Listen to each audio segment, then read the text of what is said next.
I think it's vital that we do not give the impression that in one camp we have those that are solidly European and in the other the anti-Europeans like Mr. Farage. It's much more complicated than that. I feel absolutely pro-European, but I remain highly critical of the policies we currently pursue, the liberal policies that currently dominate in the European Union. I also think that there's a crisis of confidence in these ideas currently running through the legislature. It started with the very widespread revolt against the Bolkestein Directive.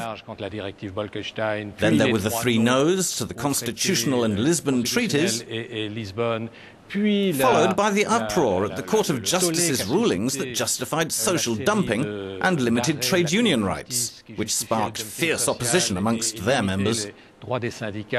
Then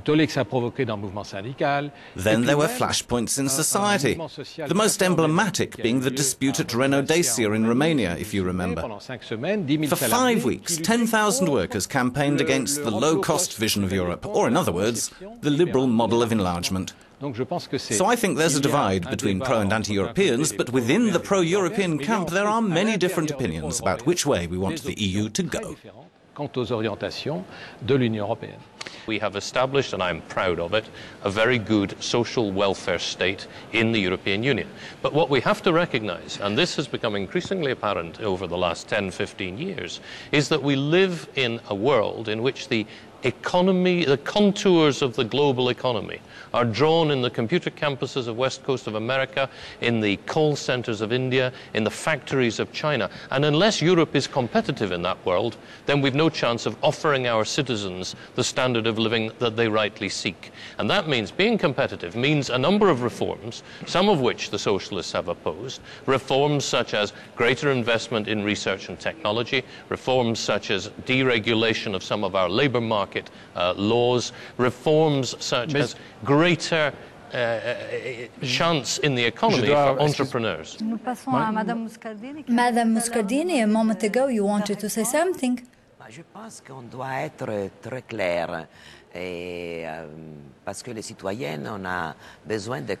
Yes, I think we have to be clear because our citizens need to know what the reality is. I think that at the moment we are seeing a system in crisis.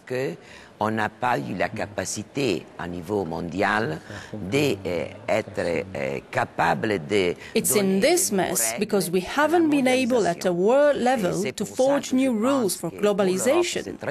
This is why I think that reform on the World Trade Organization is very important for Europe if we want our citizens to be able to face up to China or India or any other nation in the world.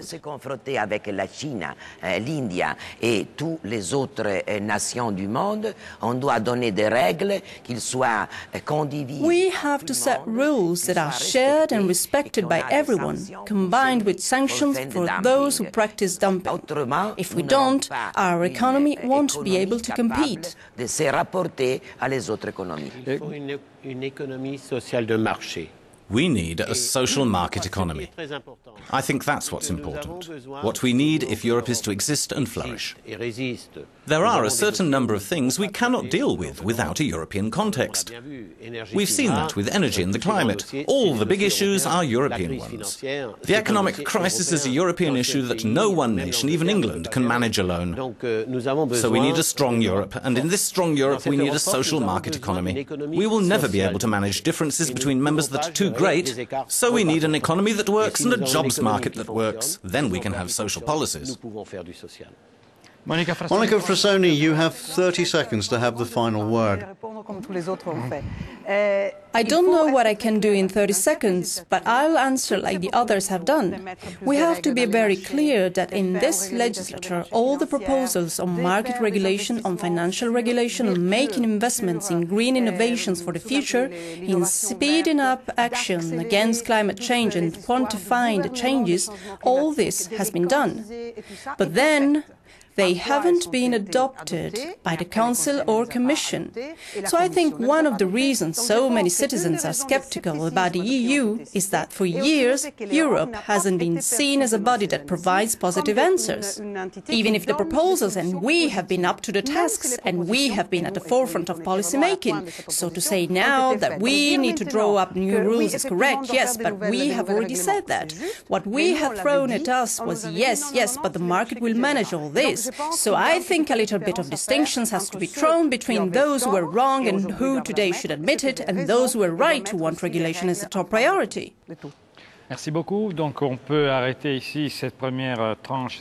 Thank you everyone. This concludes the first part of our debate. The second part will concentrate on your visions of the future of Europe and its possible direction under the new legislature. Les perspectives avec la future législature. Merci beaucoup pour l'instant. Merci à tous.